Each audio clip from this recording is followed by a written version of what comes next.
I found this really impressive. There, like I said, we 325 people arrested in New York City yesterday, protesting at different bridges and tunnels. And this is a really important protest that took place yesterday. Joe Biden was in the AME Church. Mother Emanuel AME Church. Yeah, you'll recall, this is the church where there was a shooting 5 years ago, 6 years ago. I can't remember when. I don't know. Maybe it was longer than Longer, yeah. He is there, obviously, campaigning South Carolina, a state where he basically won or began his winning of the Democratic primary in 2020. And has now moved it to first in the primary order. Yes.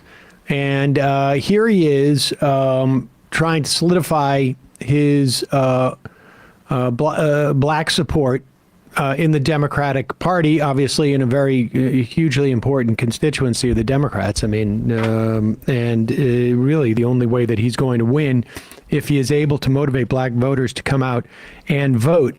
But South Carolina tends to be a little bit more conservative, even amongst the black population there. And also, much of his support comes from folks who are a little bit older, not necessarily older than me, but older than people under 40, let's say. And here are some Ceasefire Now protesters. And what's really amazing about this is how the rest of the audience, if you will, responds. It's disturbing in some respects. It's fascinating as well. And essentially, the Ceasefire Now protesters have more or less said, wherever Joe Biden goes, you're going to see these protests, which is good. He should be feeling the pressure about this. And here is that clip. If you really care about the lives lost here, you should honor the lives lost and vote for a ceasefire in Palestine. Ceasefire now! Ceasefire now! Ceasefire now! That's all right. That's all right. That's all right. That's all right.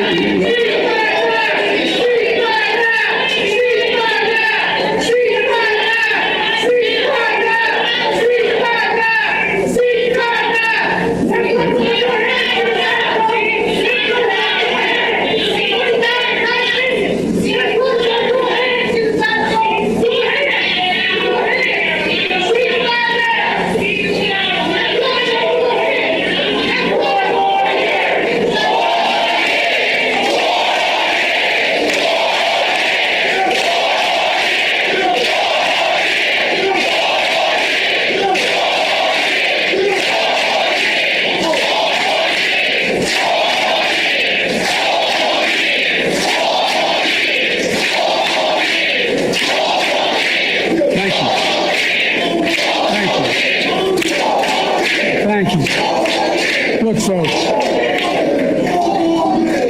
I understand their passion, and I've been quietly working with the Israeli government to get them to reduce and significantly get out of Gaza. I'm using all that I can to do. So, quiet is the right word for it. There's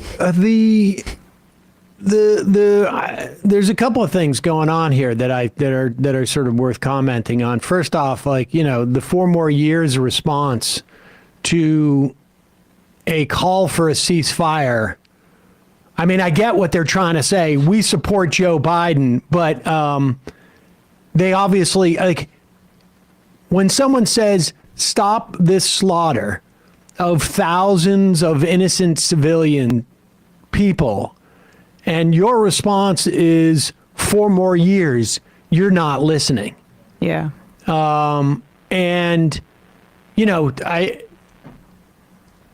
I will give Biden credit at least for, not sort of going with the moment and saying, well, hold on. I understand why they're doing this. But the pathological lie that he is wed to, that he's doing everything. What did he say at the end? Everything I can. Yeah. And it's just simply not the case. And no one believes this anymore. And to get out of Gaza, I mean, Itamar Ben-Gvir said 2 days ago that resettling Gaza and the ethnic cleansing of Gaza via voluntary migration or emigration or whatever the phrase he uses is the goal of the Israeli government. How is he not taking these high-ranking Israeli officials at their word? It is. It's just pathological. I mean, I can understand there are some people in this country who believe that Gaza should be leveled and that Palestinians are not human beings, and then bombing them. But the idea that there's anybody who genuinely believes that Joe Biden is doing everything he can while essentially flinging open the barn doors with weapons, Circumventing Congress to do so. on twice, and that is not even to mention what we had talked about, prior to the break, about U.S. Storing weapons in Israel, as it does in other places around the world, and essentially the Israelis having an open door policy, come in and take what you want, as if it's like, fill up your shopping carts and give yourself only 30 minutes, but come back anytime you want. There is the idea that there's this type of pressure when we have vetoed multiple attempts to have a ceasefire at the UN Security Council. We have, there is nothing that we have done to not essentially blunt the calls for a ceasefire in this country. And Joe Biden is now a month out from when a former prime minister of Israel called for a total ceasefire. Yeah. And he won't even do it. And it's I don't care what words he uses.